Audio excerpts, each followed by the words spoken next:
Puji Tuhan. Hari ini kita akan melanjutkan sedikit lagi saudara dari 1 Timotius pasal yang pertama ayat yang ke-18. Namun hari ini saya beri judul Perjuangan Iman Terbaik. 1 Timotius pasal yang pertama ayat 18 sampai ayat 20. Ayat ini disampaikan dengan sebuah maksud yang jelas. Supaya orang-orang percaya, anak-anak Tuhan yang telah mendengar pesan Tuhan, yang telah menerima pesan Tuhan dalam bentuk nubuat, hikmat, kata-kata yang menuntun dan mengarahkan kita mengerti bahwa pesan Tuhan atau nubuatan yang diberikan oleh Roh Kudusnya di tengah-tengah gereja Tuhan, itu bukan sebatas sebuah penyingkapan, tapi dia memberikan sebuah tujuan. Dan memberikan juga sebuah tanggung jawab. Mari kita akan lihat ayat yang ke-18 sampai ayat 20, kita baca bersama-sama. 2, 3, tugas Timotius. Tugas ini kuberikan kepadamu, Timotius anakku, sesuai dengan apa yang telah dinubuatkan tentang dirimu, supaya dikuatkan oleh nubuat itu, engkau memperjuangkan perjuangan yang baik dengan iman dan hati nurani yang murni. Berapa orang telah menolak hati nurani yang murni itu, dan karena itu kandaslah iman mereka. Di antaranya Himeneus dan Alexander yang telah kuserahkan kepada iblis, supaya jera mereka menghujat. Bapak Ibu Saudara, Tuhan telah memberikan sebuah kejelasan melalui Alkitab yang tertulis. Untuk setiap perihal dalam hidup kita. Tapi untuk sesuatu yang lebih melekat di dalam perjalanan kita pribadi. Tuhan bisa menuntun kita melalui Roh Kudusnya. Saya mau ajak kita lihat satu contoh di dalam Kisah Rasul pasal 16. Supaya Bapak Ibu Saudara tahu bahwa Roh Kudus belum berhenti berbicara, katakan amin. Dan dia berbicara melalui orang-orang yang dia pakai, dia urapi, dia percayakan karunia-karunianya, bahkan melalui kehidupan kita secara pribadi. Namun dia bukan Roh Kudus yang tiba-tiba berbicara. Kita lihat Kisah Rasul pasal 16. Mari kita lihat saudara ayat yang ke-9. Pada malam harinya tampaklah oleh Paulus satu penglihatan. Ada seorang Makedonia berdiri di situ dan berseru kepadanya, katanya, menyeberanglah kemari dan tolonglah kami. Sudah ketemu ayat 9? Saudara coba, penglihatan malam itu artinya apa? Mimpi. Kira-kira seperti itu ya. Pada waktu Paulus tidur, Tuhan hadir, Roh Kudusnya hadir, dia memberikan sebuah arah. Sayangnya saudara, kita coba lihat dalam cerita ini. Roh Kudus tidak menyingkapkan waktu. Roh Kudus tidak menyingkapkan di mana Paulus harus memulai perjalanannya. Roh Kudus tidak menyingkapkan secara lebih detail lagi apa yang banyak orang cari. Ada seorang datang satu ketika dan bertanya kepada kami, lantas apa yang harus kami lakukan? Ketika ada sebuah mimpi yang disampaikan kepada seorang ibu tersebut. Saudara, pesan Tuhan seringkali sepertinya tidak relate, tidak nyambung dengan kehidupan kita. Tapi percayalah saudara. Seringkali kalau tidak relate untuk saat ini, dia relate dengan hari-hari yang lalu. Tapi yang lebih menarik adalah dia selalu relate, saudara. Juga untuk hari-hari kita di depan. Saya lanjutkan ayat yang berikutnya. Mimpinya cuma seorang Makedonia berdiri di situ dan berseru. Kalau Anda lihat lebih teliti, Anda akan ketemu kenapa mimpi itu datang. Mimpi itu datang setelah ayat 8. Melintasi Misia, mereka sampai di Troas. Jadi ada satu etape berikutnya yang Roh Kudus mau terangkan kepada Paulus ini sebagai utusannya. Jangan pernah takut kalau sepertinya Anda tiba di jalan buntu. Nantikan Tuhan. Dia mau berbicara. Kalau Paulus dipakai Tuhan dengan mendengar suara Tuhan, menerima penglihatan, Paulus juga dituntun oleh Tuhan melalui sebuah mimpi. Saudara, semua orang bisa bermimpi. Betul nggak? Apa mimpimu pada beberapa hari yang lalu? Apa mimpimu, saudara, pada bulan yang lalu? Mimpi-mimpi yang engkau terima jangan pernah anggap kosong, saudara. Sekalipun iya benar, banyak mimpi itu karena banyak pikiran. Banyak mimpi itu kadang banyak kepengenan. Kepengenan yang belum tersampaikan. Tetapi yakinlah saudara, di dalam setiap mimpi yang sepertinya cuma bunga tidur itu, Tuhan tidak pernah tidak terlibat. Kita harus kenali saudara, cara-cara Dia membawa kita kepada arah yang Dia ingin kita tuju. Teman-teman, 1-2 langkah itu akan memunculkan tuntunan berikutnya. Namun apa yang terjadi kalau Anda tetap pada satu titik permulaan? Tetap pada titik permulaan. Tetap pada garis start.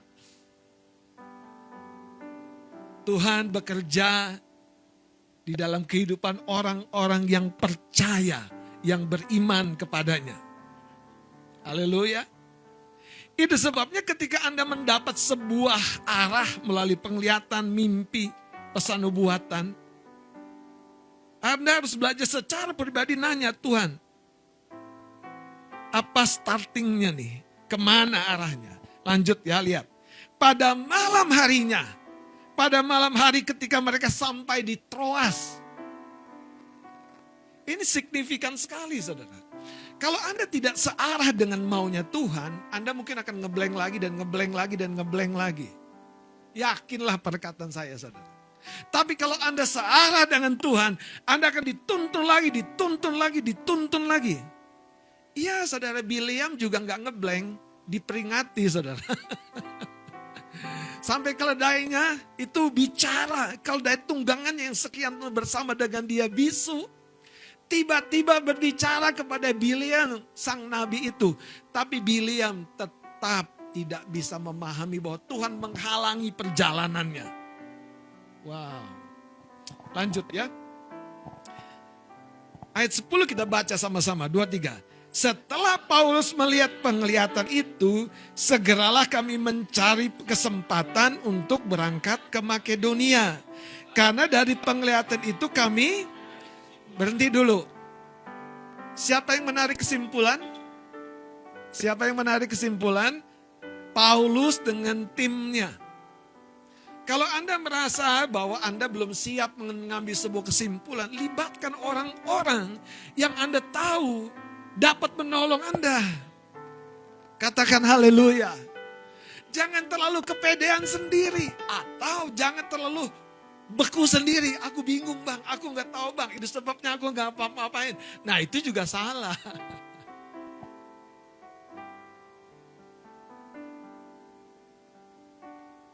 Coba kita baca sekali lagi saudara. Ayat 10, 2-3.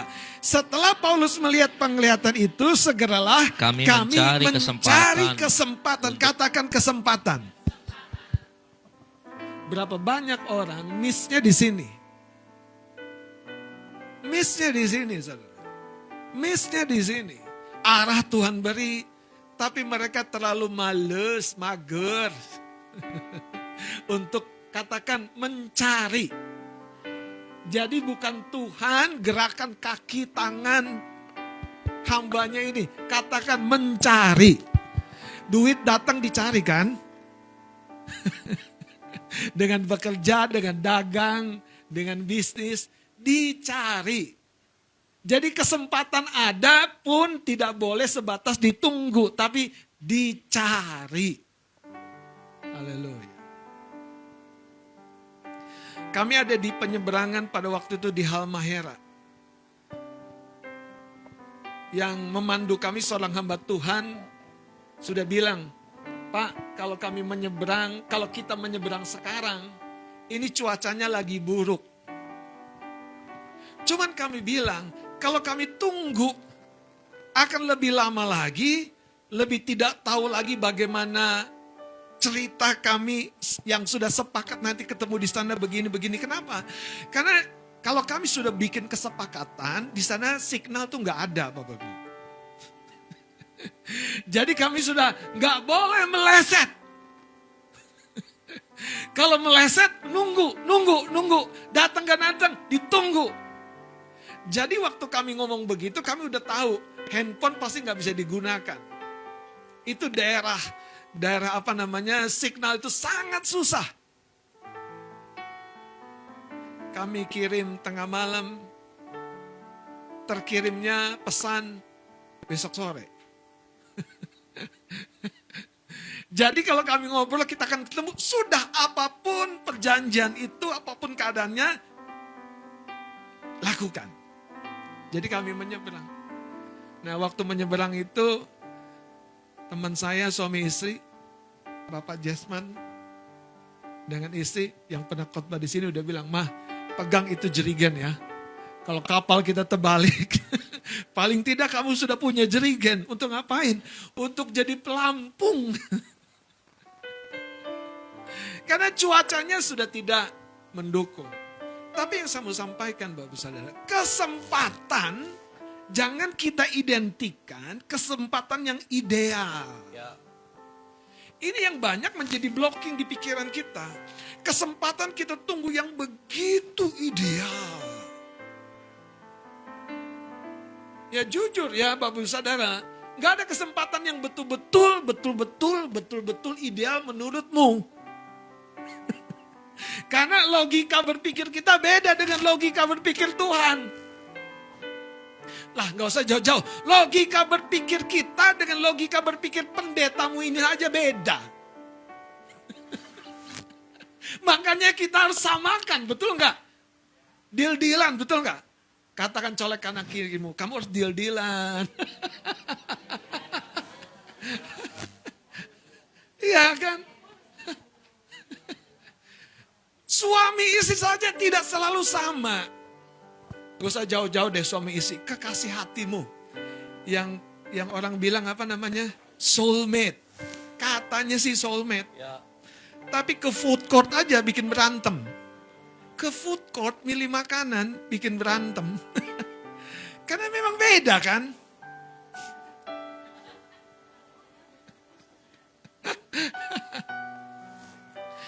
Makanya gini, kalau Anda mendengar firman ini, buka ruang pemikiran Anda. Belum setuju pun terima dulu, ini firman. Belum setuju 100%. Terima dulu, hop dulu. Diolah nanti. Haleluya. Gak pernah ada kesempatan yang dalam kamus manusiawimu tuh terbaik. Makanya kesempatan yang terbaik menurut versimu jangan seringkali berbanding terbalik dengan kesempatan terbaik menurut versi Tuhan.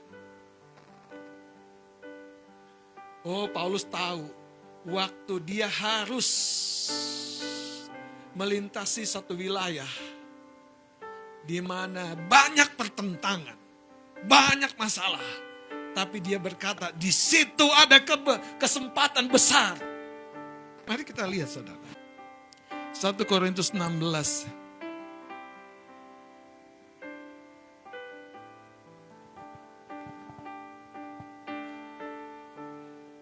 Ayat 8 dan 9. Tetapi aku akan tinggal di Efesus sampai hari raya Pentakosta. Sebab di sini banyak kesempatan bagiku untuk mengerjakan pekerjaan yang besar dan penting. Sekalipun ada banyak penentang. Ada banyak penentang. Jadi kalau Anda menghadapi kesempatan yang jenisnya seperti ini, bersukacitalah. Amin. Karena ada banyak motivator hidupku. Bersukacitalah. Karena ada banyak daya dorong buat hidupku.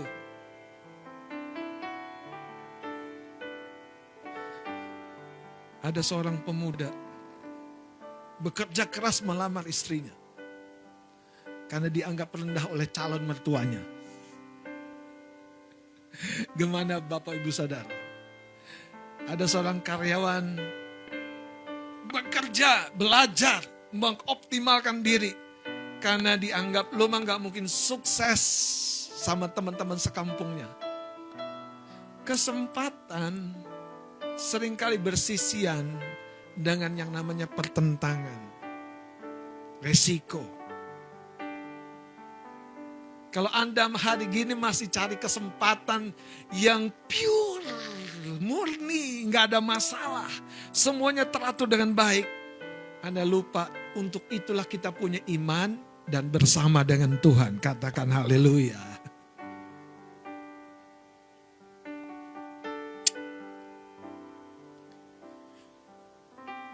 Mari kita lihat saudara apa yang Tuhan mau sampaikan. Ini hal-hal yang tidak boleh kita abai. Karena disinilah kita belajar, melihat atau menerjemahkan tuntunan dan pesan Tuhan itu dengan tepat, dengan akurat. Kembali ke Kisah Rasul pasal 16.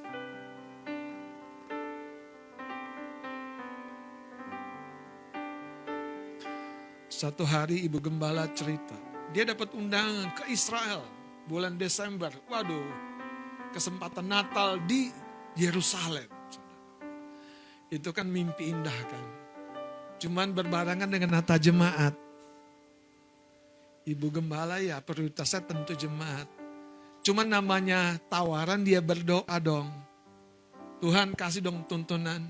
Bagus saudara, Tuhan kasih tuntunan. Tuhan kasih mimpi yang indah. Ibu Gembala jatuh dari onta. Gak susah-susah. Ibu Gembala langsung bilang, udah jelas, tidak berangkat. Sekalipun itu undangan pertama kali dia untuk berangkat ke Israel. Dan Ibu Gembala berkata, Tuhan selalu menyediakan yang lebih baik. Nah pada kali undangan kedua, lebih indah, lebih manis. Beri tepuk. Undangan yang kedua gak takut sama unta. Sekalipun eventnya Natal juga ya. Beneran saudara. Tuhan tuh benar-benar tahu aja. Makanya jangan kesusu. Belajar memaknai tuntunan Tuhan tuh dengan bijak. Kalau Ibu Gembala bilang, Pak boleh gak berangkat? Saya bilang, lah Tuhan ngomongnya gimana? Ya suami dulu ngomong. Ya ini Natal jemaat. Gak dijawab sih.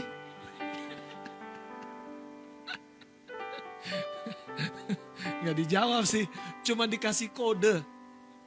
Anda kalau ketemu sama Tuhan mau dijawab apa dikasih kode? Makanya cara membacanya jangan salah.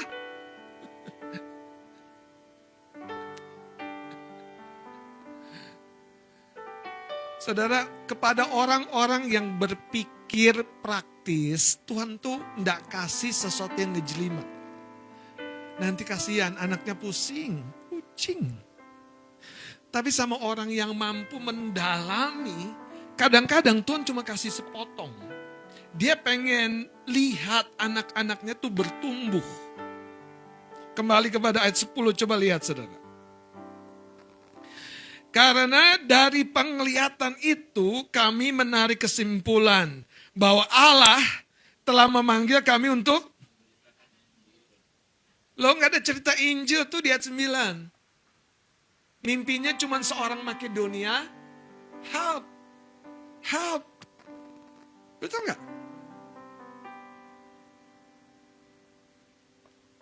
Sampai dibilang menyeberanglah kemari dan tolonglah kami. Makanya saudara mimpi-mimpi itu terkait dengan siapa kita. Siapa kita? Siapa kita? Lanjut ya. Memberitakan Injil kepada orang-orang di sana. Ayat 11. Lalu kami bertolak dari Troas. Betul ya ayat 8-nya? Betul ya? Sampai di Troas, pada malamnya dikasih penglihatan malam. Menyimpulkan menarik mimpi.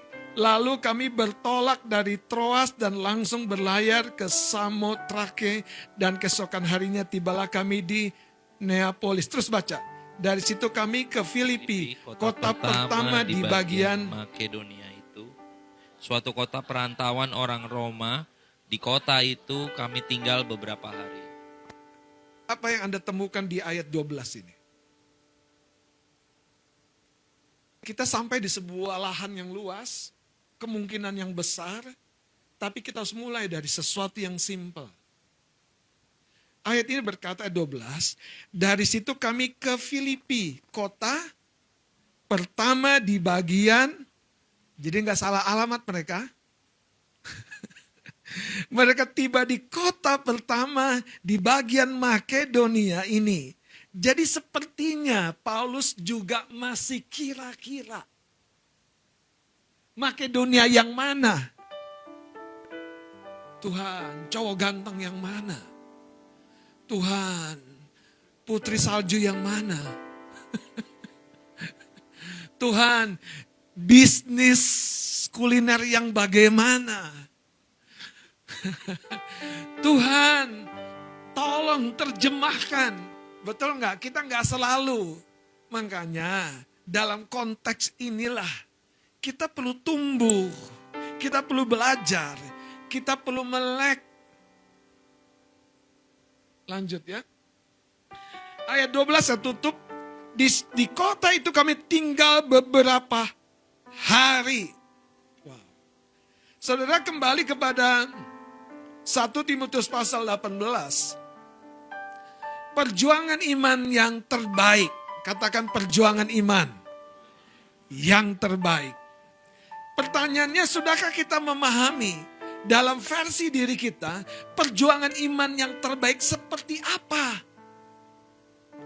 Dalam bentuk kesehatan, dalam bentuk hubungan, dalam area keuangan dan pekerjaan. Perjuangan iman itu bukan sebatas doa, bahkan puasa saja. Perjuangan iman yang terbaik seperti apa? Inilah yang saudara kita harus pahami dengan tepat. Sehingga ketika kita belajar memberi diri, memberi effort dan upaya yang terbaik, kita tidak salah melangkah. Apa definisi perjuangan iman yang terbaik bagi Anda sebagai seorang ibu rumah tangga yang tidak ada gaji bulanan? Apa perjuangan iman terbaik bagi seorang pelajar? Bagi seorang oma? Saudara, setiap perjuangan yang tepat dan kita memberikan yang terbaik, itu pasti akan menghasilkan hasil yang terbaik seperti saudara yang Tuhan rindukan. Oke, saya ajak kita lihat Ibrani pasal 12. Karena itu paling tidak ada 3 hal yang kita perlu dengar, kita perlu terapkan.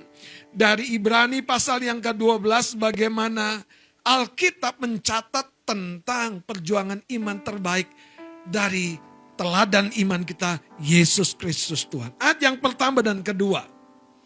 Mari kita bangkit berdiri, kita akan baca bersama-sama.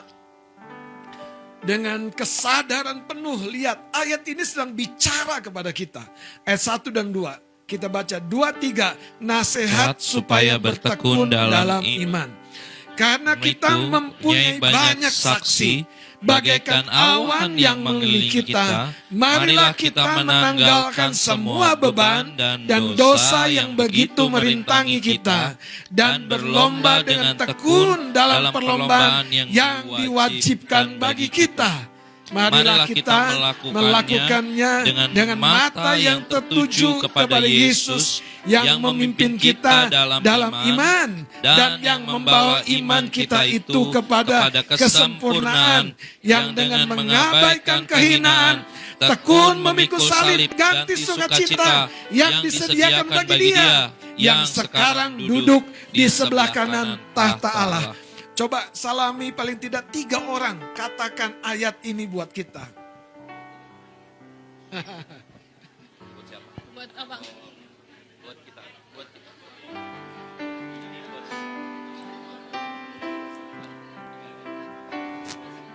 Kalau Anda bertemu dengan seorang pelajar, kira-kira apa yang kita bayangkan? Mereka juga perlu pemahaman ayat ini. Puji Tuhan, silakan duduk. Haleluya. Hal yang pertama, mari kita catat. Alkitab berkata, tanggalkan, marilah kita menanggalkan semua beban dan dosa. Dan beban dosa yang sebetulnya penulis kitab Ibrani ini yang merangkum saksi-saksi iman yang sudah menyelesaikan pertandingan mereka. Penulis Ibrani ini bilang salah satu hal yang membuat mereka menang dalam pertandingan iman mereka, dalam perjuangan iman terbaik mereka menanggalkan beban dan dosa. Dan dikasih sebuah alasan yang sangat signifikan. Apa yang memberatkanmu itu beban dan dosa.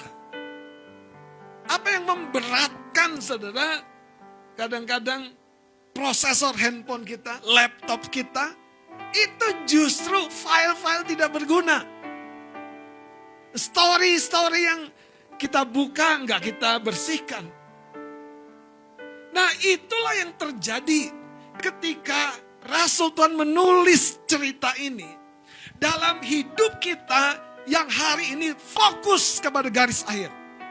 Fokus kepada tujuan. Fokus kepada pesan Tuhan. Fokus kepada arahan yang Tuhan berikan melalui Roh-Nya. Bagaimana kita bisa memenangkan dengan memberikan perjuangan iman, perjuangan iman yang terbaik ketika hal yang pertama kita berhasil menanggalkan beban, berhasil menanggalkan dosa. Yang menanggalkan bukan Tuhan, yang menanggalkan bukan Pak Pendetamu, tapi kita. Jenis-jenis dosa dan beban apa yang terus menyeret langkah kita makin berat?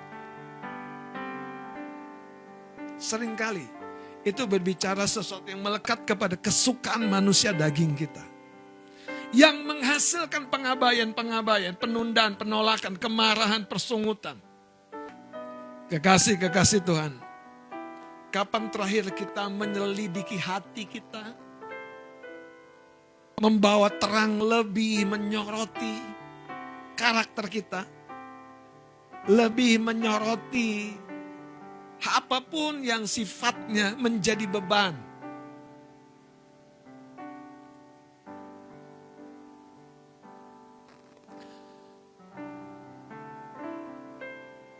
Dalam banyak hal, beban-beban itu sebetulnya di pikiran. Dan beban-beban yang jenisnya seperti ini dapat ditanggalkan ketika pikiran Anda menerima hikmat dan tuntunan.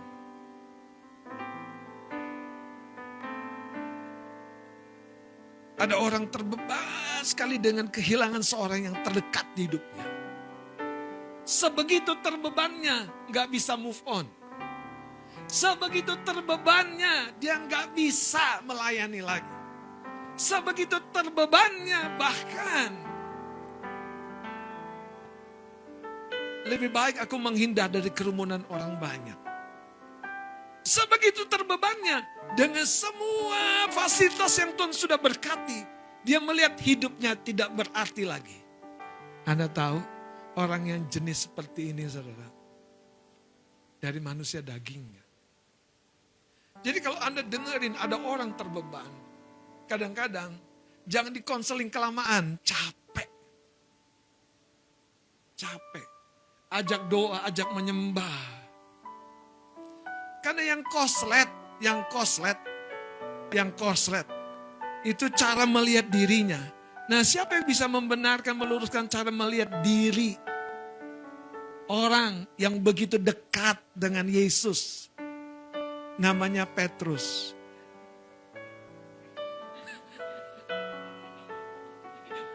Kalau Anda belajar dari cerita itu, apa yang bisa membuat Petrus murid Yesus sadar? Bukan khotbah Yesus, doa syafaat Yesus. Aku sudah berdoa supaya imanmu jangan gugur. Dan ketika kamu sudah insaf, sekalipun tidak ditambahin ketika kamu sudah malu. Loh, itu benar loh faktanya. Tuhan tuh enggak munculin semuanya.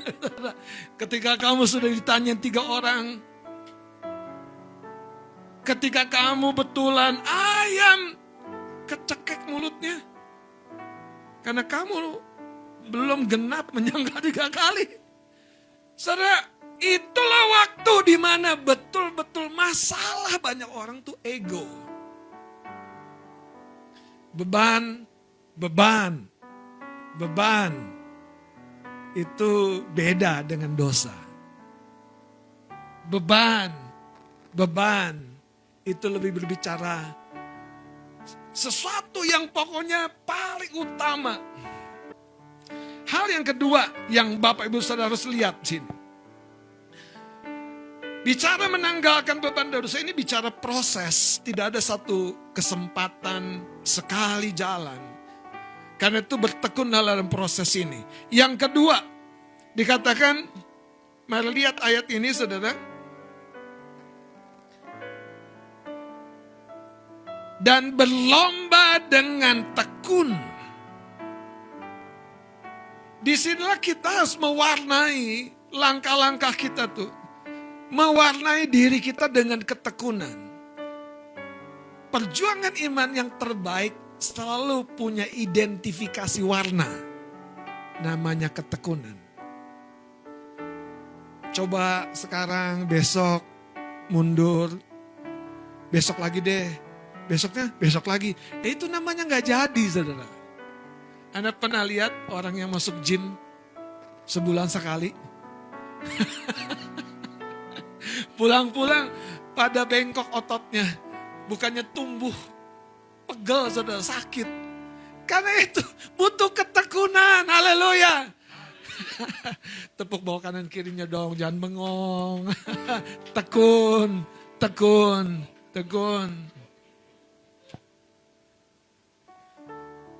Saudara, ketekunan itu, ini Anda harus dengarin dengan baik. Sesuatu yang mewarnai. Anda melakukan sebuah investasi, tekun. Anda melakukan olahraga, tekun. Berobat saja harus tekun. Kalau Anda balik ke dokter, dengerin saya nih dengan baik ya. Anda balik ke dokter, melewati jadwal yang sudah dijanjikan dengan doktermu.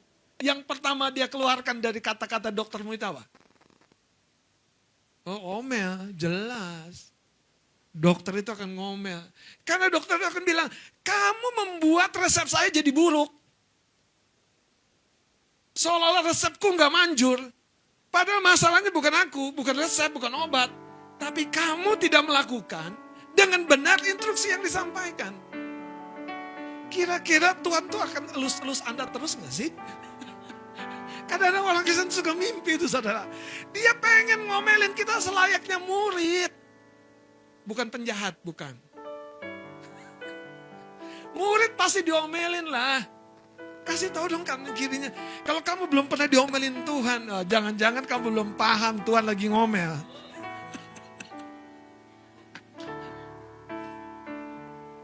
Dokter, saudara, tidak selalu karena Anda bayar, dia akan bilang, ya udah nggak apa-apa, besok datang lagi. Loh, dia juga kan kesel kan? Kasih obat terbaik, diagnosa terbaik. Kok nggak terjadi, nggak sembuh? Terus Anda bilang begini, gak usah ke dokter itu deh. Lihat nih, gue nggak sembuh. Padahal kita yang abai dan lalai. Makanya katakan dengan ketekunan diri.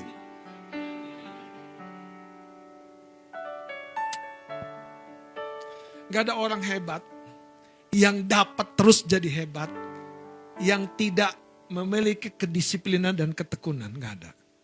Orang hebat yang karena sekedar dapat bakat, tapi dia tidak tekun, dia tidak disiplin.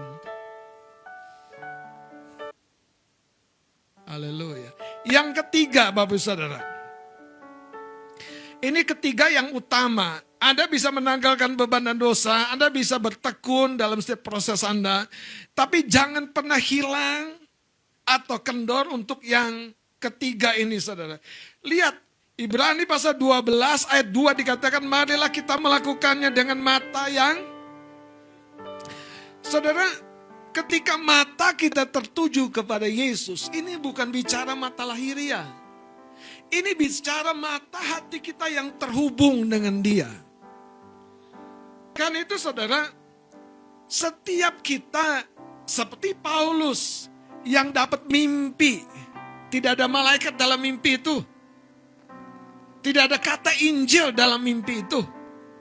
Tidak ada pernak-pernik rohani dalam mimpi itu. Cuman seorang melambaikan tangan, tolonglah kami.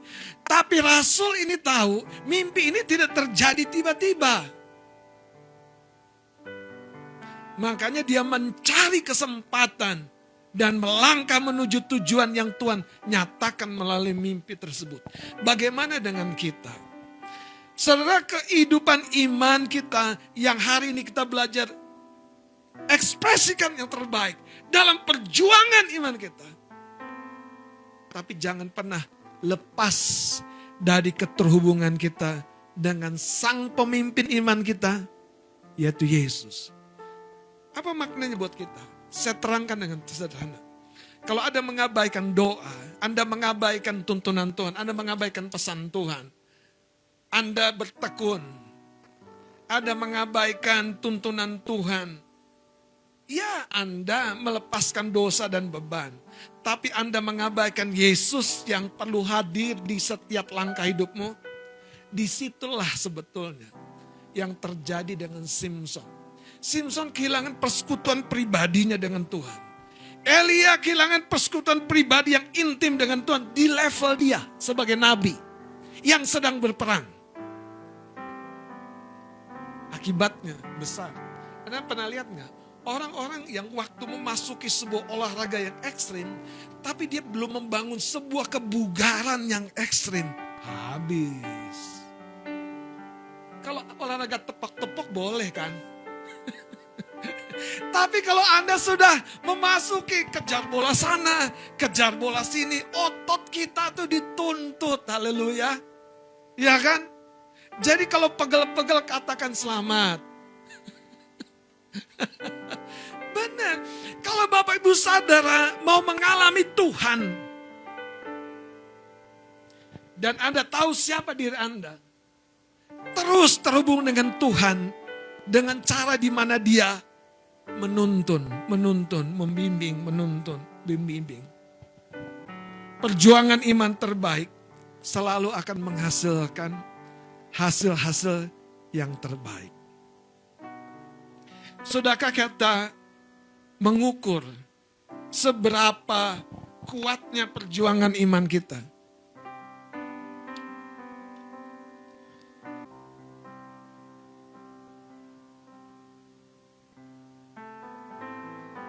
Saya tidak pernah lupa ketika proses melepaskan itu ternyata untuk mendapatkan. Ketika ada orang datang dalam perjuangan masalah ekonomi. Saya berjuang juga dalam masalah ekonomi. Tapi perjuangan saya ternyata diperuntukkan untuk seorang yang lebih berjuang. Tapi jangan salah tangkap nih. Waktu saya tolong orang tersebut, ternyata Tuhan sedang merangkai pertolongan dan jawaban doa buat saya. Tibalah waktunya expander itu datang. Baru saya insaf, Tuhan, semua karena anugerah. Semua karena Engkau menuntun dalam iman. Ketika kami melepas, sebetulnya Tuhan sedang ajari sebuah proses iman. Bahkan ketika kita melepas dengan hati yang ikhlas, kita tidak tergoda untuk memusingkan proses berikutnya. Percayai, Anda akan alami yang dari Tuhan. Tuhan tuh gak main-main loh saudara, kalau dia bicara. Masalahnya seringkali kita main-main. Makanya waktu dia kasih mimpi sama Rasul Paulus, satu orang itu cukup untuk membuat perubahan kepada satu wilayah yang besar, yaitu Makedonia. Oh, kalau Anda pahami cerita ini. Dan dimulai dari kesempatan di mana dia tiba di Troas.